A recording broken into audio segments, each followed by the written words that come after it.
السلام علیکم ورحمۃ اللہ وبرکاتہ۔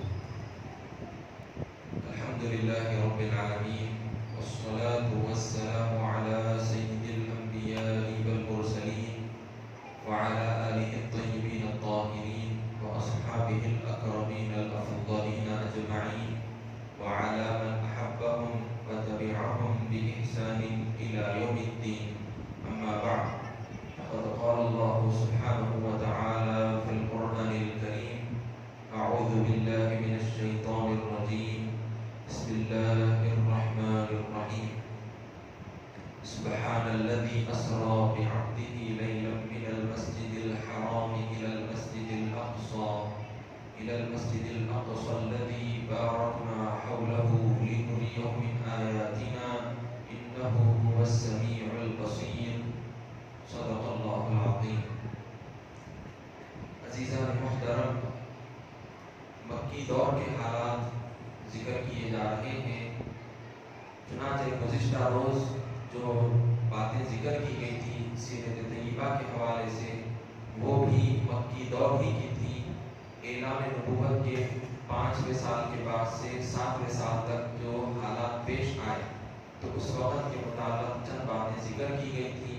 چنانچہ حضرت امیر حمزہ رضی اللہ عنہ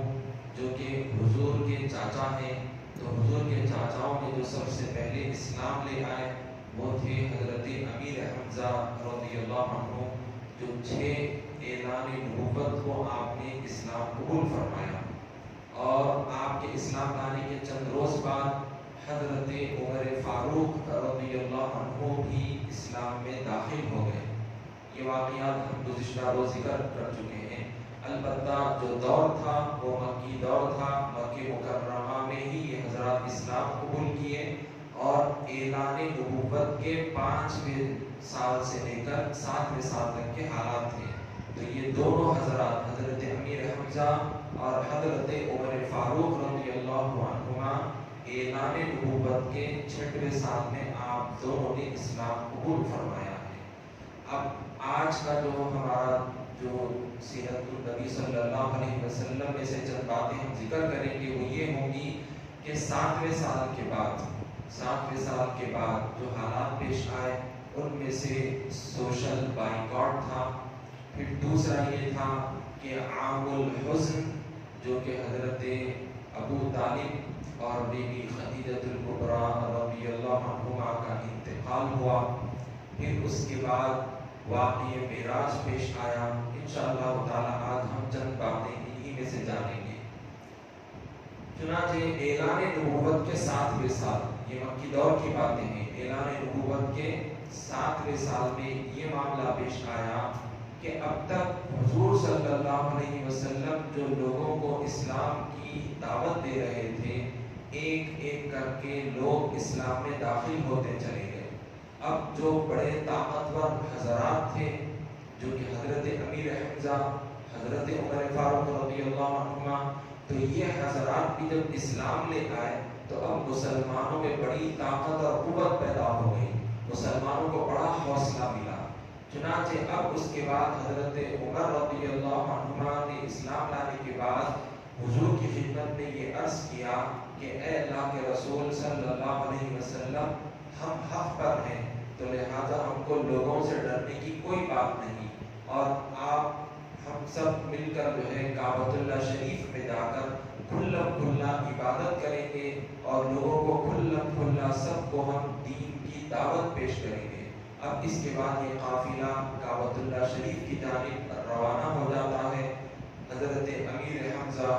اور حضرت عمر فاروق رضی اللہ عنہما یہ سب سے آگے آگے، اور حضور ان کے پیچھے، اور پھر سارے صحابہ حضور کے پیچھے۔ اس طرح سے قافلہ چلتا رہا، اور کھلا کھلا جا کر کعبۃ اللہ شریف میں علی اعلان عبادت کرنے لگے۔ اب اس کے بعد کفار و مشرکین بڑے غصے میں آ گئے۔ اب وہ لوگ ہر طرف سے یلغار کرنے لگے، بہت تکلیف دینے لگے، ہر کسی کو انہوں نے مار پیٹ کی۔ اب اس کے بعد ہوا کیا کہ اب وہ لوگ حضرت نبی کریم صلی اللہ علیہ وسلم کے چاچا ابو طالب پر انہوں نے بڑا زور دیا۔ کفار و مشرکین کے بڑے بڑے سرداروں نے مل کر ابو طالب سے کہا کہ محمد صلی اللہ علیہ وسلم کو تم لوگ دین کے دعوت کا جو کام کر رہے ہیں اس سے روک دو، اگر یہ کام نہیں کر سکتے ہو تو پھر بیچ میں تم لوگ نہیں آنا، ہم خود محمد صلی اللہ علیہ وسلم کا کام تمام کر دیں گے۔ تو حضرت ابو طالب کو دیکھیے، وہ اسلام تو لائے نہیں تھے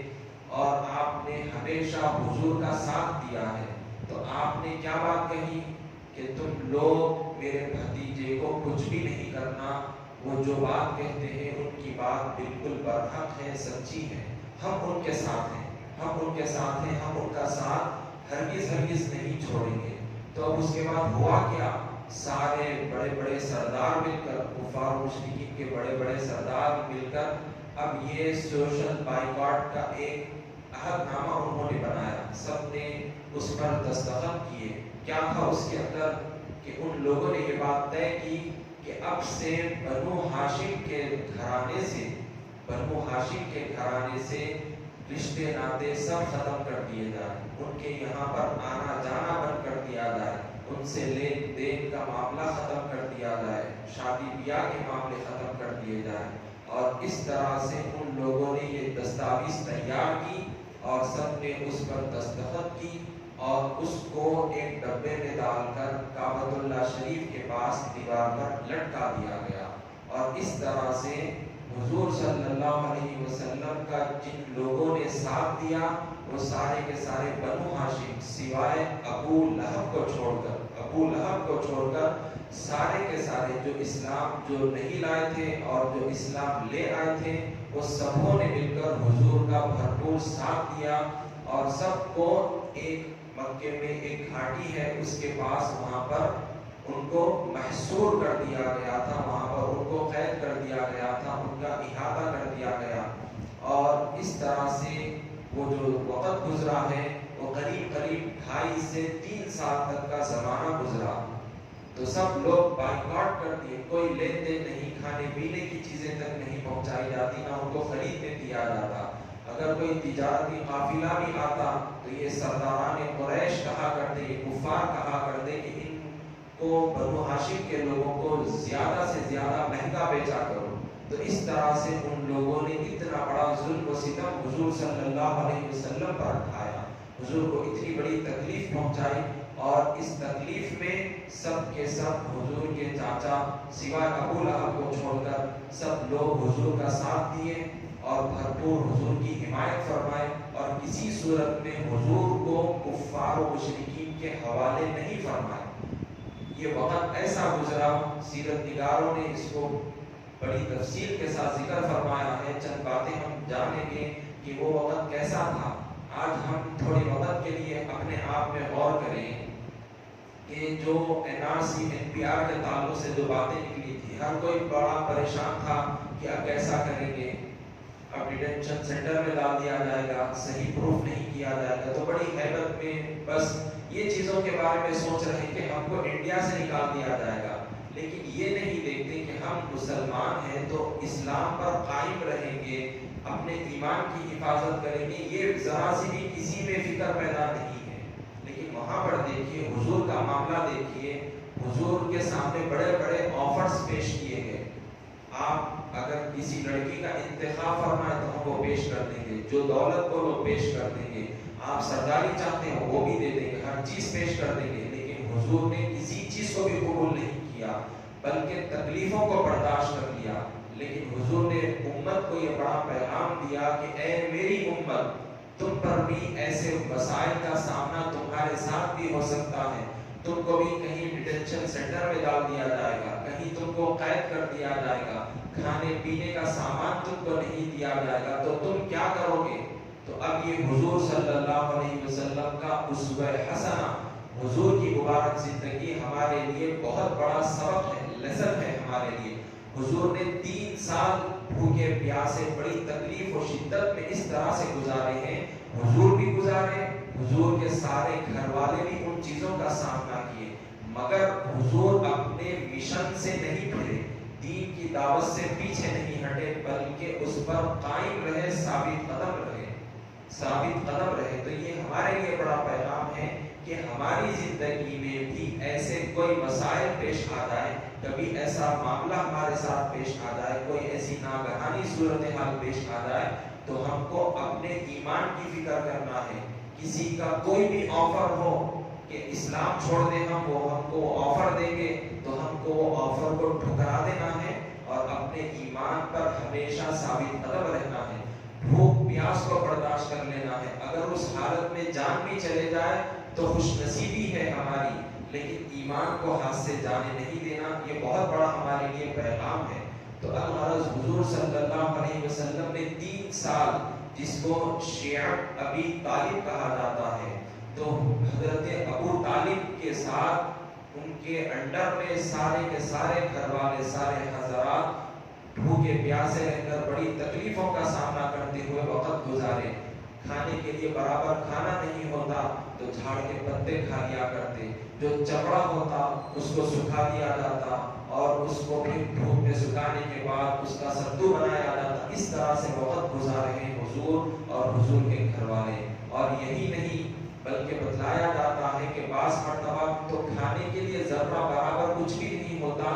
تو بچے بلک بلک کر رویا کرتے، تڑپتے رہتے تھے، مگر وہ حضرات کبھی بھی حضور کا ساتھ نہیں چھوڑے، ہمیشہ حضور کا ساتھ دیے۔ اور اس طرح سے حضور بھی اور ان لوگوں سے کوئی آپ نے مفاہمت نہیں کی، ان کے کسی آفر کو قبول نہیں کیا، برابر حضور اپنے معاملے میں ثابت قدم رہے اور اللہ کا پیغام پہنچانے کے لیے ہمیشہ کمر باندھے ہوئے، کمر کسے ہوئے آپ صلی اللہ علیہ وسلم تیار رہے۔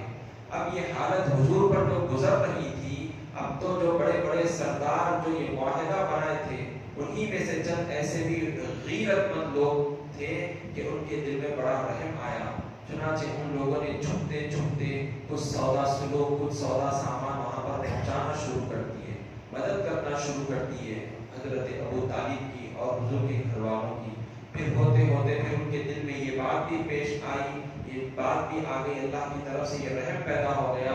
کہ قریش کے اتنے بڑے گھر کے یہ حضرات ہیں، ہم ان پر ایسا ظلم کریں، ایسی بڑی تکلیف دیں، یہ ہمارے لیے بڑے شرم کی بات ہے، ہم کو ایسا نہیں کرنا چاہیے۔ چنانچہ کئی بڑے بڑے جو سردار جو غیرت مند تھے، وہ لوگ ایک میٹنگ بلائے اور اس کے بعد جو ابو جہل جو کہ کٹر مخالفت کر رہا تھا،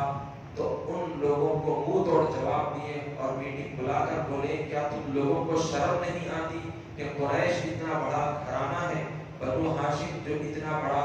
ان سے ان کا تعلق ہے، تو کیا ہم ان لوگوں پر ظلم کریں گے؟ ہرگز نہیں، یہ معاہدہ ہم کو ختم کر دینا ہے۔ یہ چیز جو سوشل بائیکاٹ ہم نے طے کیا تھا، اب یہ چیز ہم اس پر قائم نہیں رہیں گے۔ تو اب ادھر سے اب دیکھیے اللہ سبحانہ و تعالیٰ حضور صلی اللہ علیہ وسلم کو بتلا دیتا ہے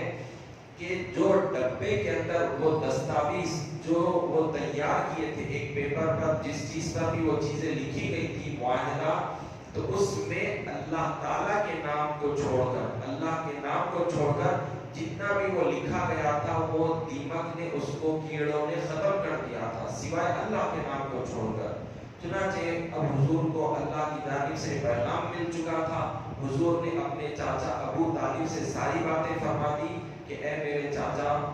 جو دستاویز ان لوگوں نے لکھا تھا،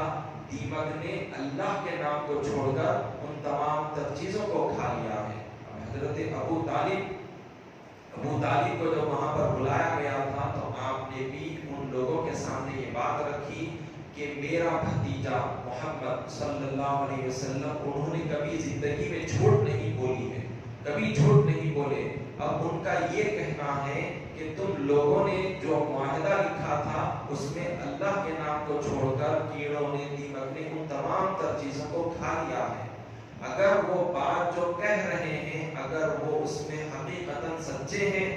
تو پھر یہ معاہدہ تم جو طے کر رہے ہو ختم کرنے کا، اس کو ختم کر دو۔ اگر ایسا نہیں ہے بلکہ دیمک یا کیڑوں نے کوئی چیز بھی نہیں کھائی بلکہ جیسا تھا ویسے ہی دستاویز ہے، تو میں محمد صلی اللہ علیہ وسلم کو تمہارے ہینڈ اوور کرتا ہوں، تمہارے حوالے کرتا ہوں۔ تو اب جو سرداران جمع ہوئے تھے، میٹنگ ہوئی تھی، تو ان لوگوں نے ڈبے کو کھولا تو کیا دیکھتے ہیں، حضور نے جو بات ارشاد فرمائی حرف بحرف وہ برابر سچی ہوئی کہ وہ کیڑوں نے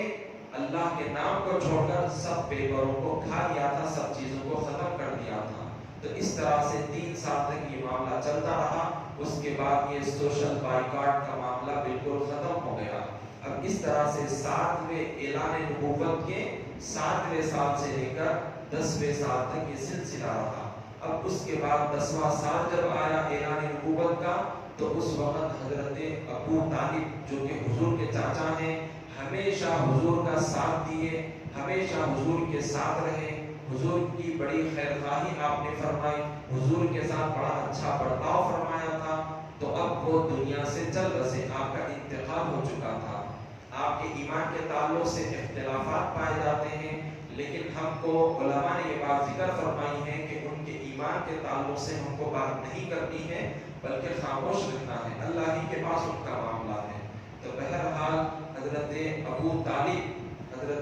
طالب اعلان نبوت کے 10ویں سال میں یہ سوشل بائیکاٹ کے بعد چند روز کے بعد آپ کا انتقال ہوا۔ پھر چند دن گزرے نہ تھے کہ سب سے زیادہ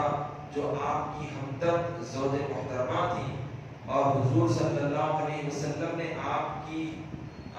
نکاح میں ہونے تک کسی سے بھی شادی نہیں فرمائی تھی، وہ تھی بی بی خدیجہ الکبریٰ، جن کا اعلان نبوت کے 10ویں سال میں حضور کے چاچا کے انتقال کے بعد چند روز کے بعد آپ کا بھی انتقال ہو گیا، جس سے حضور کو بڑا دلی صدمہ پہنچا، بڑی دلی ٹھیس پہنچی۔ اسی لیے اس سال کو اعلان نبوت کے 10ویں سال کو عام الحزن کہا جاتا ہے، یعنی غم کا سال۔ اب اس کے بعد حضور صلی اللہ علیہ وسلم بڑے غم سے گزر رہے ہیں، اور پھر ادھر کفار و مشرکین کا یہ حال تھا کہ اتنا دین اسلام کی دعوت دیے حضور، تو یہ لوگ اسلام قبول نہیں کر رہے ہیں، حضور کو بڑی تکلیفیں پہنچا رہے ہیں۔ تو اس طرح سے حضور صلی اللہ علیہ وسلم مکے کی سرزمین کے علاوہ دوسری جگہ پر اسلام کی تبلیغ کرنے کا آپ نے ارادہ فرمایا۔ تو مکہ مکرمہ سے قریب میں 100 کلومیٹر کے اندر جو ایک ایریا آتا ہے جس کو طائف کہا جاتا ہے، تو حضور صلی اللہ علیہ وسلم وہاں پر تشریف لے گئے تاکہ یہاں کے لوگوں کو، طائف کے لوگوں کو دین کی دعوت دیں، ان کو اسلام کا پیغام سنائیں، اللہ کا پیغام سنائیں۔ چنانچہ جب حضور وہاں پر پہنچے تو وہ لوگ تو بڑے بدبخت نکلے۔ جب حضور نے وہاں کے بڑے بڑے سرداروں کو دین کی دعوت پیش کی تو ان لوگوں نے حضور کے ساتھ بہت ہی نازیبا سلوک کیا، حضور کو بڑی تکلیف پہنچائی۔ چنانچہ ان لوگوں نے بدماش نوجوانوں کو حضور کے معاذ اللہ پیچھے لگا دیا، جو حضور صلی اللہ علیہ وسلم کو شاعر، ساحر، جادوگر اس طرح کے الفاظ استعمال کرتے ہوئے حضور کی توہین فرمایا کرتے، معاذ اللہ، اور ساتھ ہی ساتھ حضور پر ان بدماشوں نے پتھر برسائے تھے، جس کی وجہ سے جسم مبارک سے ہر جگہ سے خون نکل آیا، یہاں تک کہ نالین مبارک خون سے بھر گئی تھی۔ تو اس طرح سے ان لوگوں نے بہت ہی برا سلوک کیا حضور کے ساتھ۔ جب حضور بڑے تھک ہار کر ایک پہاڑ سے آپ حضور صلی اللہ علیہ وسلم ٹیک لگا کر بیٹھ گئے تو حضرت جبریل حضور کی خدمت میں آ گئے اور آپ نے فرمایا کہ اے اللہ کے رسول صلی اللہ علیہ وسلم، بس آپ حکم دیجئے، میں یہ جو 2 پہاڑیاں ہیں طائف کے درمیان، جو طائف آتا ہے، ان 2 پہاڑیوں کو میں ملا دوں گا اور ان لوگوں کا نام و نشان مٹا دوں گا۔ آپ حکم دے دیجئے کہ میں زمین کو اوپر اٹھا کر نیچے پٹک دوں گا، ان تمام لوگوں کا کام تمام کر دوں گا، بس آپ حکم دیجئے۔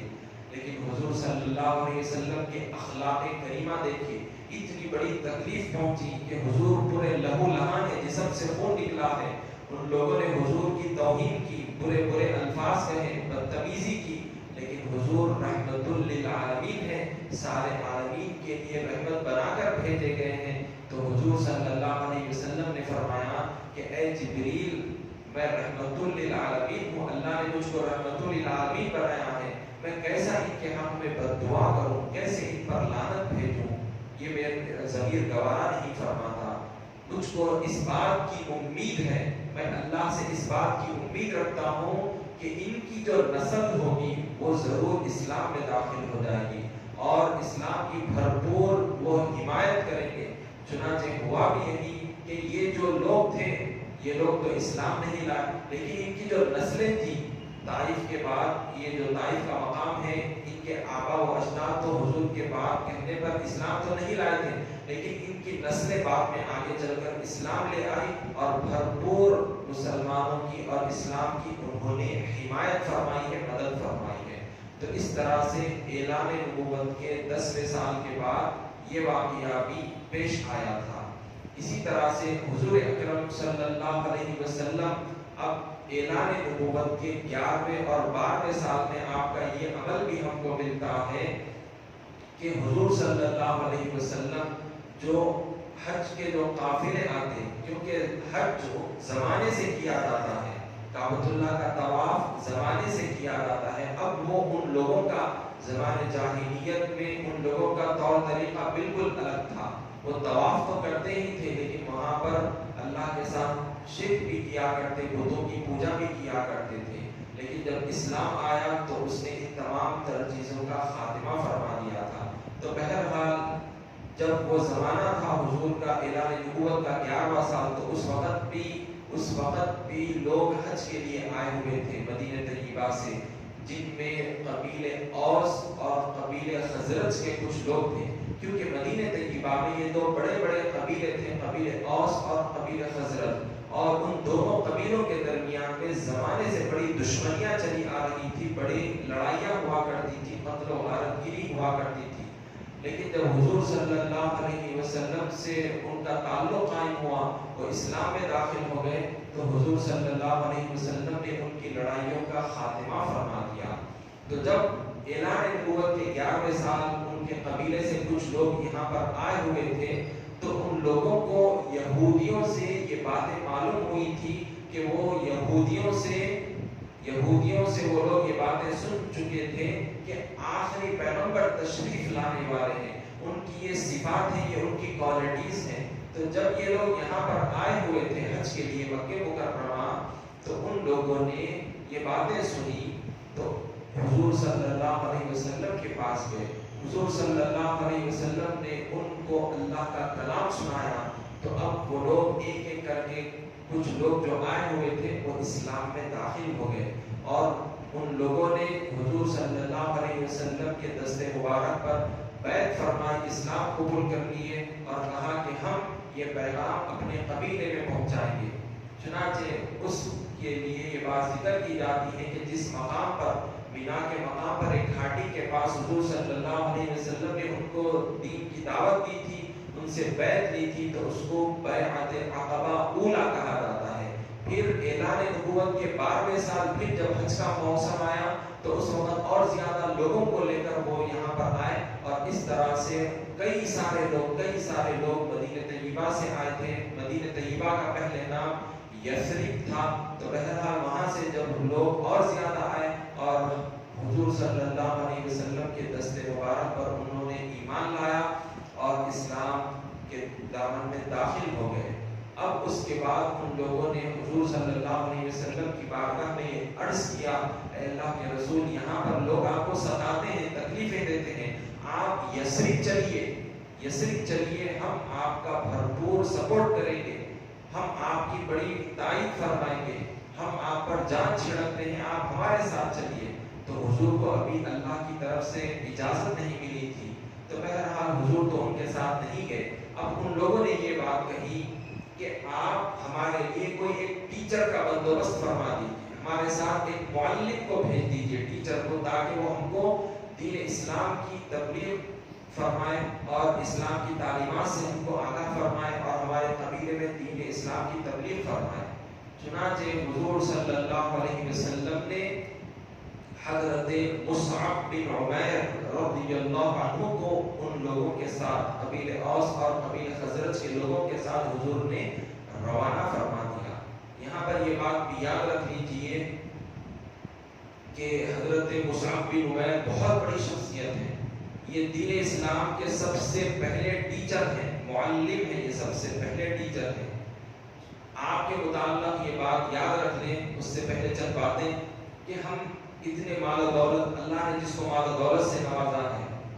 تو وہ حضرات بس عیش پرستی میں کوئی زندگی گزار رہا ہے، کوئی بخالت کرتا ہے، تو کوئی کچھ کرتا ہے، لیکن جو اسلام کی باتیں معلوم ہوتی ہیں برابر ہم اس پر عمل نہیں کرتے۔ دولت کا بڑا نشہ چھایا ہوا رہتا ہے، لیکن ایسے بھی اللہ والے پائے جاتے ہیں جن کی نظر میں سب سے بڑی دولت کیا ہے؟ اسلام کی دولت ہے۔ ان کی نظر میں سب سے بڑی ان کا مشن کیا ہے، کام کیا ہے؟ اللہ اور اس کے رسول کی بات پر عمل کرنا، اس کو لوگوں تک پہنچانا، چاہے وہ دولت کچھ بھی ہو، وہ تمام تر چیزوں کو ٹھکرا دیتے ہیں۔ حضرت مصعب بن عمیر رضی اللہ عنہ ایک بہت بڑے صحابی ہیں۔ آپ کے متعلق یہ بات ذکر کی گئی ہے، ایک لوتے ایک بیٹے تھے، ایک لوتے ایک بیٹے تھے۔ آپ جو ہے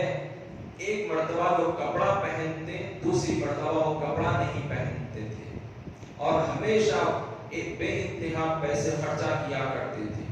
بہت زیادہ مال و دولت تھا ان کے گھر والوں کے پاس، ان کے ماں باپ کے پاس، لیکن جب حضور صلی اللہ علیہ وسلم سے جب ان کا تعلق ہو گیا تو ہر چیز آپ نے نچھاور کر دی۔ ان کے ماں باپ نے آپ کو بڑا ستایا اور ظلم کیا کہ اے مصعب تم جو ایمان لائے ہو اس کو چھوڑ دو، لیکن حضرت مصعب کہنے لگے کہ اللہ نے جو مجھ کو دین اسلام کی دولت سے نوازا ہے میں اس کو اب نہیں چھوڑ سکتا۔ حضور کی غلامی مجھ کو نصیب ہو گئی ہے، میں اب حضور سے کبھی دور نہیں رہوں گا۔ تو اب ان کے ماں باپ گھر میں بند کر دیے، کہیں جانے نہیں دے رہے، پیسے نہیں دے رہے، لیکن آپ نے کیا کہ ہر چیز میں حضور پر قربان کرنے کے لیے تیار ہوں، ہر چیز آپ نے حضور پر نچھاور فرما دی۔ جبکہ حالت یہ تھی پہلے، جبکہ آپ کی حالت یہ تھی کہ ایک ایک جوڑا بڑا مہنگا پہنا کرتے، ایک بار پہن لیے تو دوسری مرتبہ نہیں پہنتے، ایک سے ایک ڈشز کھایا کرتے، بڑے پکوان کے بڑے شوقین، ہر چیز کے بڑے شوقین تھے، بڑی عیش پرستی کی زندگی تھی، لیوش لائف تھی بڑی۔ لیکن جب اسلام میں داخل ہو گئے، ماں باپ تنگ کرنے لگے، ظلم کرنے لگے، چھوڑ دو، اس طرح سے دباؤ ڈالنے لگے، لیکن آپ نے کہا کہ میں حضور سے اب دور نہیں رہوں گا، میں حضور سے کہیں بھاگنے والا نہیں، دور جانے والا نہیں، بس میں اسلام پر مر مٹ جاؤں گا، میں تمہاری دولت کو ٹھکراتا ہوں۔ اور والدین نے کہا کہ اگر تم اسلام سے نہیں پھرے تو پھر ہم تم کو جائیداد سے بے دخل کر دیتے۔ تو آپ نے کہا کہ ٹھیک ہے،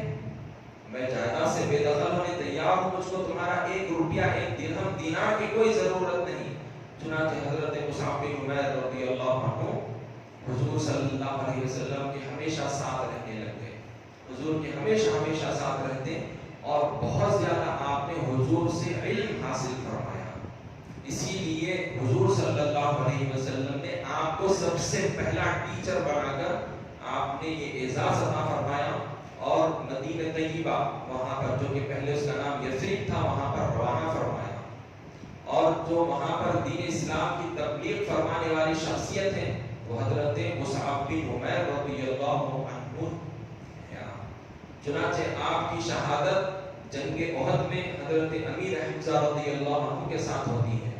پرانی کیا زندگی تھی، لیوش لائف تھی، ٹھوکر مار دی اس کو، بس اللہ اور اس کے رسول کی زندگی پر انہوں نے اپنی زندگی کو قربان کر دیا۔ تو اس طرح سے یہ حالت ان کی گزری تھی۔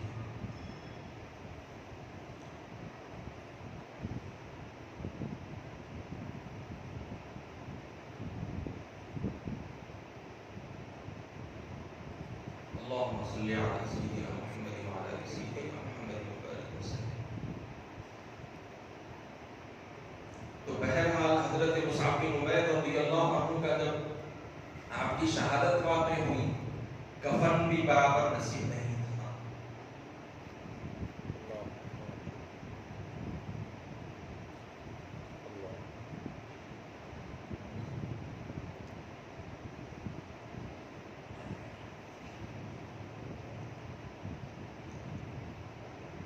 تو حضور صلی اللہ علیہ وسلم نے اپنے پاس سے قمیض کیا، اور پھر اس کے بعد بھی کم پڑ رہا تھا تو گھاس ڈال دی گئی تھی۔ تو اس طرح سے حضور صلی اللہ علیہ وسلم آپ کی نماز جنازہ پڑھائے، آپ کو قبر میں حضور نے اپنے ہاتھوں سے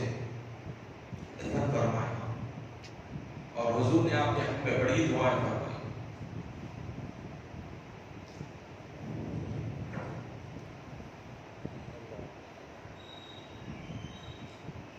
تو یہ تھی اسلام کے ایسے ایسے شخصیات جو حضور پر ہمیشہ ان حضرات نے اپنی جانوں کو نچھاور کر دیا تھا۔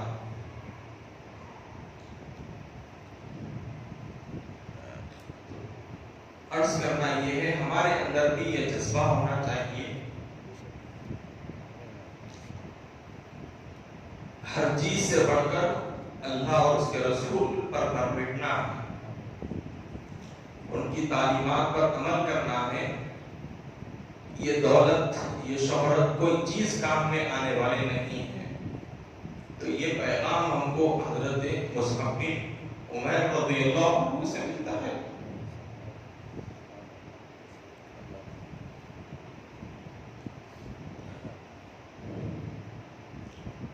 الغرض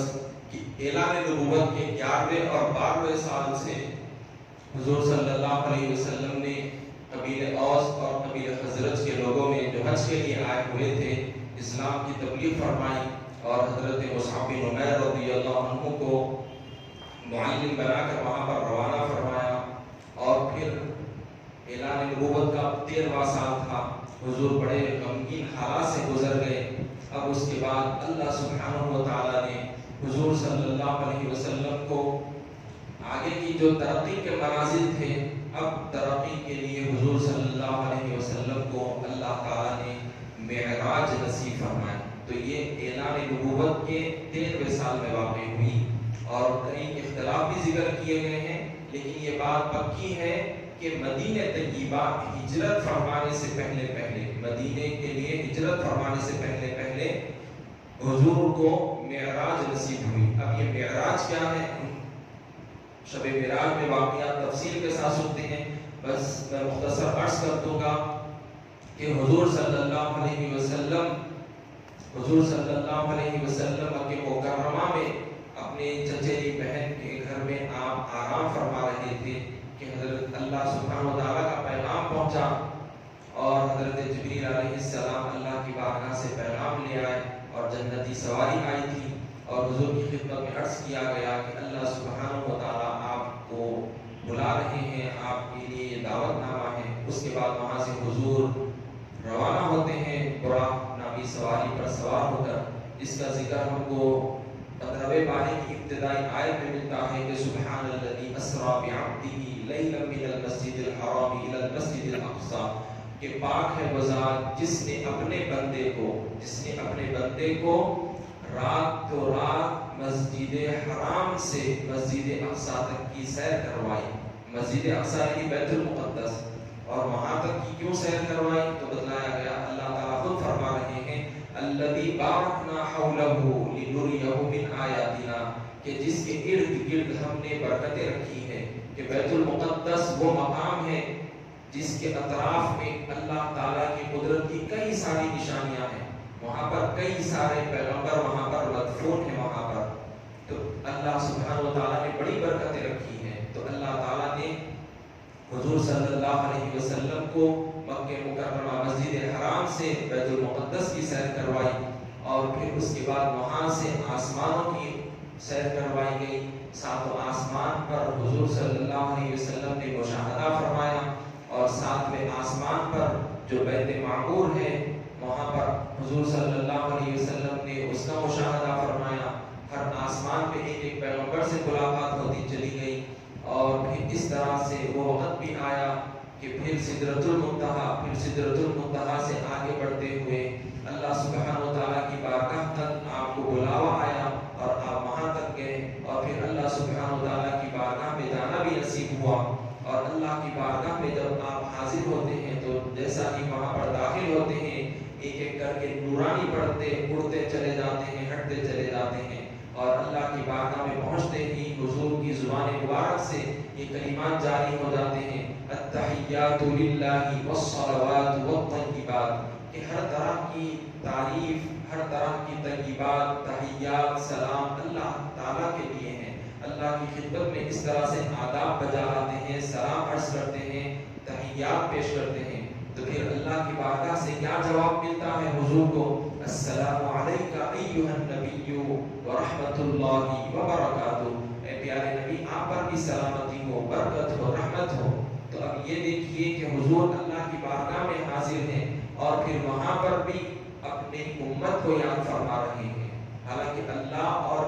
پیارے رسول صلی اللہ علیہ وسلم کے درمیان میں گفتگو ہو رہی ہے، وہاں پر یہ چیزوں کی بارش ہو رہی ہے، اللہ تعالیٰ اپنے پیارے نبی پر رحم و کرم کا معاملہ فرما رہا ہے، اتنے بڑے اعزاز سے نواز رہا ہے، لیکن اس صورت میں بھی حضور صلی اللہ علیہ وسلم اپنی امت کو یاد فرماتے ہیں۔ کیا فرماتے ہیں؟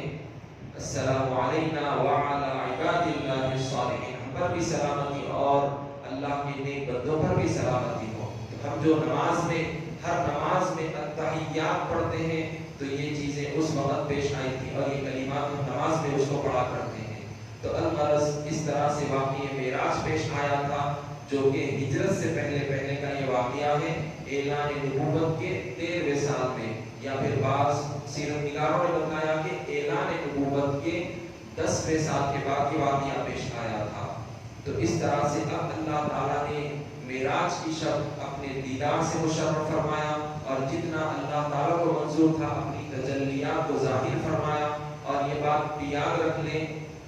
کہ اللہ تعالیٰ نے جو کچھ حضور پر ظاہر فرمایا تو بس حضور نے وہی چیزوں کو مشاہدہ فرمایا، اور اس طرح سے اللہ کے نور سے آپ دیدار سے مشرف ہوئے۔ اور یاد رکھ لیں کہ مکمل احاطے کے ساتھ نہیں ہے یہ چیز، مکمل احاطے کے ساتھ نہیں ہے، بلکہ اللہ تعالیٰ محیط ہے، اللہ تعالیٰ محاط نہیں ہے۔ محیط کے معنی یعنی اللہ تعالیٰ ہر چیز کو گھیرا ہوا ہے، اللہ تعالیٰ کو کوئی نہیں گھیر سکتا۔ تو اللہ تعالیٰ کی ذات جگہ، مکان، جسم، ہر چیز سے پاک ہے۔ اللہ کی ذات سبحان ہے، بس اللہ کی ذات نورانیت والی ہے۔ اللہ تعالیٰ جیسا فرماتا ہے اللہ نور السماوات والارض، تو اللہ کی ذات مبارکہ نور ہے، بلکہ اس سے بھی ماورا ہے، وہ چیزیں ہم تصور نہیں کر سکتے، سمجھ نہیں سکتے۔ بہرحال اللہ کو جو کچھ منظور تھا، جتنا دیدار کروانا تھا، جو چیزوں کی تجلیات ظاہر فرمانا تھا، بس تجلیات الہی کا حضور نے مشاہدہ فرمایا ہے معراج کی شب۔ اور اس رات جو بڑے بڑے تحفے ملے ہیں، 5 نمازوں کا تحفہ ملا ہے، اور پھر شرک کو چھوڑ کر، شرک اور کفر کو چھوڑ کر امت محمدیہ صلی اللہ علیہ وسلم سے جو کبیرہ گناہ ہوں گے اللہ کے پاس وہ معاف ہوں گے، اور ان کے دل میں جو رائی برابر کے مقدار میں ایمان ہوگا ان کے سینے میں، اگر ان سے گناہ بھی ہوا ہوگا تو پھر اگر اللہ چاہے تو معاف کر دے گا، یا نہیں تو پھر اس کی سزا دی جائے گی، لیکن وہ ایمان کی بدولت